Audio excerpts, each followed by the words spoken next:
Have you ever taken a second to really look at the objects around you? I mean, really look. That charging cable, your desk lamp. What if they had a secret life? Today, we're diving deep into this world of covert hacking gadgets. They look completely innocent, but they're actually designed to spy, to steal, and yeah, to create some serious chaos. Let's pull back that curtain. All right, so to kick things off, we're going to look at a device that just perfectly captures this hidden threat. It's something you could easily buy online, you'd plug it in, and you'd probably never, ever think about it again. But this little thing, it is not what it seems. I want you to just think about your own room for a sec. You got any smart devices plugged in? A nightlight, maybe? Well, what if I told you that one of them could actually be a secret agent for an attacker, living right there on your network? Okay, so this thing isn't just a light bulb. It is a full-blown network infiltration tool. I mean, just imagine it.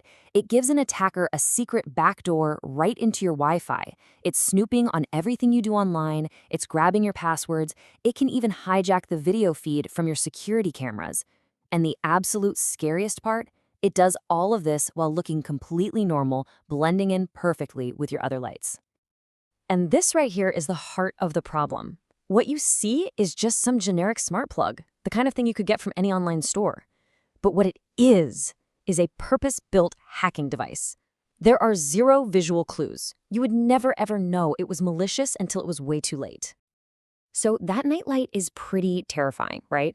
But it's not a one-off curiosity, not even close. It's just one piece of a whole ecosystem of these tiny, stealthy gadgets that are designed for digital spying. We're talking about a full arsenal of spies, all hidden in plain sight. So, meet the screen crab. To you and me, it just looks like a simple HDMI adapter. You'd barely even notice it. But if an attacker slips this little guy behind an employee's monitor, they can record literally everything on that screen. Internal emails, sensitive files, private messages. They can even watch the feed live, wirelessly, from outside the building. And that's exactly why it works so well. It's brilliant, simple social engineering. I mean, be honest, when was the last time you actually checked the cables plugged into the back of your screen? It's the perfect hiding spot for a digital spy. Now, for one of the most creative and, let's be honest, kinda creepy devices out there, the Pongagachi. Okay, think of it like a hacker's version of a Tamagotchi, you know, those little digital pets, but instead of digital food, this pet eats Wi-Fi network handshakes, and the more it captures, the happier and more effective it gets. So how does this little monster actually work? It's a pretty simple three-step attack. First, it boots your device off the Wi-Fi. It's a quick disconnect. Second, as your phone or laptop automatically tries to reconnect, the Pongagachi jumps in and intercepts that digital handshake. That's the secret code that's exchanged between your device and the router. And then finally, it just saves that handshake, which has everything an attacker needs to crack your Wi-Fi password later on. The land turtle, though, it takes a totally different approach. All it needs is just a second of physical access. An attacker plugs it into a computer's USB port, and bam! Instantly, it opens up a permanent secret backdoor into the network that connects right to their server. And that's where the real danger is. It's a concept called pivoting. Once that land turtle is in, an attacker can use that one computer as a launchpad. They can literally jump from that machine to other servers, databases, and critical systems all across the entire corporate network. And they can do it all while being physically on the other side of the planet. Okay, so far, we've been talking about stealth and spying. But these tools aren't all about listening in from the shadows. Some of them are designed to cause very loud, very public, and very real disruption. The core idea here is jamming. The best way to think about it is this. Imagine you're trying to have a normal conversation, but there are 100 people in the room all shouting random nonsense at the top of their lungs. That's exactly what a jammer does to your Wi-Fi. It just floods the air with so much garbage noise that none of the legitimate signals can get through. Your network just stops. And a device like the Nightlight can be incredibly precise with its brand of chaos. It can kill an entire Wi-Fi network, sure, but it can also knock your security cameras offline, disable a drone in mid-flight, or even just sever the connection to your wireless mouse and keyboard, leaving you completely locked out of your own computer. And let's be crystal clear about this, using a device like this isn't just a prank. It is a serious federal crime. But that doesn't stop these tools from being built and, being used. All right, now for an attack that is less about breaking the network and more about just breaking your patience and your phone's ability to do anything.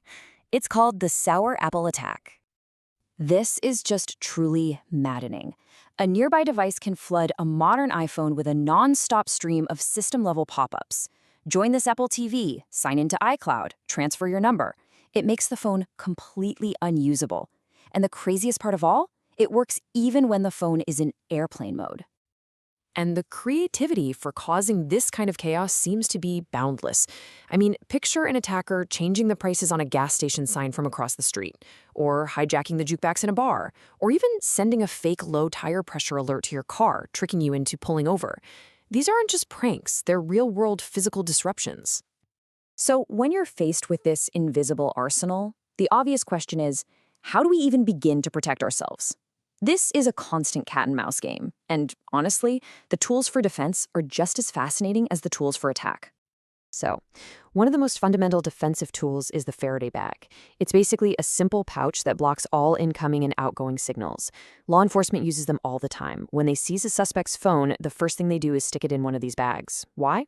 To stop the suspect from hitting a button and remotely wiping all the evidence before it can be analyzed.